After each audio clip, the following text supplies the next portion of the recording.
Welcome back to the Deep Dive. We're here to sift through everything that went down after the Fall Harvest Brawl, the Aftermath show, the overtime results, all of it. Yeah, and what a week. We're basically looking at a complete reshuffle, immediate title changes, some really intense new faces showing up. It's a lot to process. It really is. Volatility is the word. Champions dropping like flies, new people grabbing chances, and, well, a whole lot of broken glass, it seems. Now, let's try and make sense of this madness. Where else to start but the top? Exactly. The biggest news had to be Angelo King. When's the cash in the satchel? Right. And no waiting around, no mind games. None at all. Extreme urgency. He basically demanded his shot against HR. Yeah. Said, next available opportunity as soon as possible. And boom, he gets it. He gets it, and he wins. Angelo King beats HR, takes back the Me and the Boys Wrestling Championship. It's kind of his signature move now, isn't it? It really is. That Yeah. makes him a two-time successful cash-in winner. Which is incredible. He's the opportunist. Ruthless, efficient, and it instantly makes that title a hot potato again. Poor HR barely had it. Right. So that sets the stage immediately. What's next week look like for the title?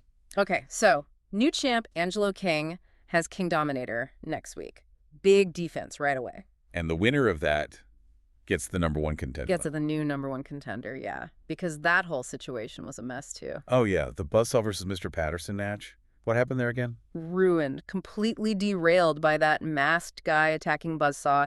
Ended in a DQ or a no contest, whatever it was. Total chaos. Left everything up in the air. Until the overtime show, they reran the match. Patterson beat Buzzsaw clean. So Mr. Patterson is definitively the #1 contender now. Had to kind of win it twice, you know. So King versus Dominator next week. Winner gets Patterson down the line. Okay. And the satchel itself, the instant title shot. Vacant for now. We'll circle back to who grabbed that opportunity. Okay. But first you mentioned new faces, new intensity. Oh, yeah. We need to talk about the debuts. Flex Luger Jr. and Tim Fey. In Tim Fey, the notes described him as the man with a passion for smashing fascists. Memorable intro. Definitely memorable. And their first match, Absolute War, apparently, high-intensity stuff. Flex Luger Jr. got the win in the end. Strong start for him. But it didn't end there for Tim Fey, did it? No, that's where it gets weird. Overtime show. Killjoy just zeroes in on him. Killjoy, of course. Yeah. And the report says Killjoy destroyed him. Not just beat him, destroyed him. And there was this weirdness in the air. Classic Killjoy. Exactly. So Tim Fey walks right out of his debut loss into this, like, deeply strange feud with Killjoy. That's going to be interesting to watch unfold. Definitely a shift in tone. And speaking of shifting tones and, well, violence. The DPW. Ah, yes. The disgruntled postal workers. Yeah. Still on their crusade. Trying to wipe out the pop culture characters. This week it was Link and Lobo. Brutal setup. 3-on-2 light tube knockout match. Yeah, this was clearly meant to be a squash. 3-on-2 light tubes. It's designed to make a statement and they're run decisively. But it didn't quite go to plan, did it? Not at all. Link and Lobo just refused to lose easily. Darren from DPW got taken out, apparently. So it became 2-on-2. Effectively, yeah.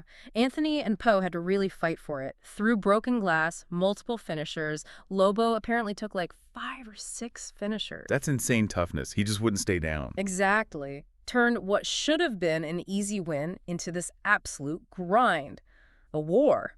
They wanted to make a statement about realism, and they got dragged into a dogfight by cartoonish resilience. But the DPW did get the win in the end. They did, yeah.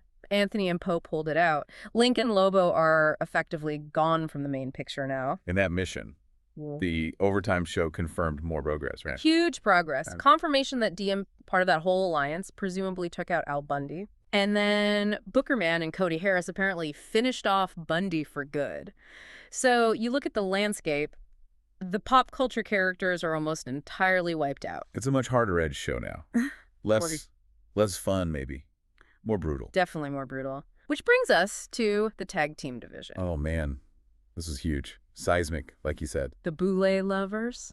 The French lover and Jean-Luc Boule, they beat the Helicopter Boys. Dethroned fingers and bad attitude. All right. After, how long was it? 2 full seasons. Season 11 all the way through season 13. It was the longest title reign in the Federation's history, period. That is absolutely massive. Yeah. A record everyone thought was untouchable. How did it happen? It was an elimination match, right? Yeah, and the notes suggest bad attitude got eliminated, leaving fingers alone. 2-on-1 against the Boulets. Just couldn't overcome the odds. Wow, after all that time. It's the risk of those stipulations, isn't it? Cracks Yeah. the foundation. But yeah, it's a history-making moment. The Boulet lovers are champs, but they've got massive shoes to fill. And the Helicopter Boys aren't just fading away. Oh, absolutely not. They've got that rematch clause. That feud is far from over. History demands it, really. Okay, switching gears slightly. The women's division also saw some big moves. Yeah, Diamond Danielle. She won that 3X Eliminator match. Right, against Shirley P., Lady Strange, and Victoria Ventura. Exactly. Took out Shirley P. and Lady Strange, then got the final pin on Victoria. Opportunistic win, really. Smart. So she gets her first shot at Missy's title. Big opportunity for her. It is, but while she was earning her shot through competition, others were taking a different route. Uh-oh. You mean the Dreadnoks? Heart-Wrencher and Zanya, they didn't bother with contender matches. They just jumped Francine in the parking lot. What? Seriously? Francine, one half of the ladies' tag champs. Yep. Used a traffic pylon, knees to the face. Oh. The whole deal. Send a message. What message besides we're dangerous? The message was they want the ladies' tag titles at any cost. Forget the line, forget the rules. Pure aggression. It mirrors what we saw with Angelo King's urgency, the DPW's methods. Yeah, it's becoming a theme. Win by any means necessary. Yeah. Okay, what else stirred things up? There was that Young Wolves debut. Ah, yes. The debate generator of the week. King Dominator and Nixon Wolf. The gold standard team, as they call themselves. They faced Del Block and DUI in an elimination tag match. Right. And DUI got eliminated pretty quickly, which, was expected. Leaving Del Block alone. 2-on-1 against the new Hotshot team.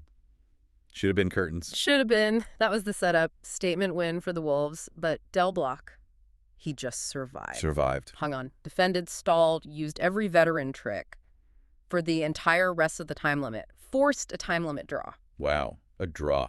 In a 2-on-1 situation. Exactly. And the chat apparently just exploded. Is that a win for Del Block? Did he spoil their debut? Or did the Wolves still look dominant because they controlled him for so long but just couldn't finish? That's actually a really good question. What's the consensus? There isn't one. That's the point. On paper, it's a draw. The Wolves didn't lose. But Del Block, who everyone counted out, stopped the unstoppable debut. It's a massive moral victory for him, maybe. Proves resilience matters. Yeah, you can see both sides. Yeah. But the Wolves can't be happy with a draw for their big debut. No way. That basically guarantees a rematch, doesn't it? They need a decisive win. Okay, one more big piece of the puzzle. The vacant satchel. Who ended up with the instant title shot? That went to the Forgotten. Won the 20-person leftovers Satchel Rumble. The Forgotten. Describe this character again. The notes say chaotic, feeds off of pain, gets stronger as the match goes on, basically a nightmare opponent. Sounds delightful. And who did he pin to win it? Pinned Fallen Punishment, actually, after a spear. Fallen Punishment. Okay, that adds another layer to that whole situation. Definitely. And just to tidy up the overtime show results, Fingers defended the only Heels title successfully against DUI. Good bounce back for Fingers after losing the tag titles. Huge for him. And Fallen Punishment and King Dominator had another match too. An Eliminator. Just keeps highlighting how those two are constantly circling each other near the top. Okay, so let's try and summarize this whirlwind. Good luck. Basically, Angelo King is champ again instantly. The longest tag title reign ever is over.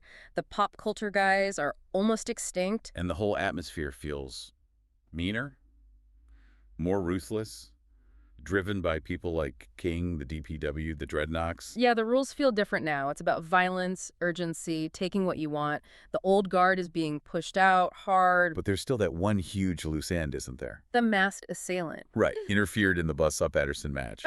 Then the overtime show notes say he attacked Road Pig brutally. Yeah, still no idea who it is. But he's skilled, he's targeted, and he's hitting key people at key moments. He's actively messing with the main event scene while everything else is already in chaos.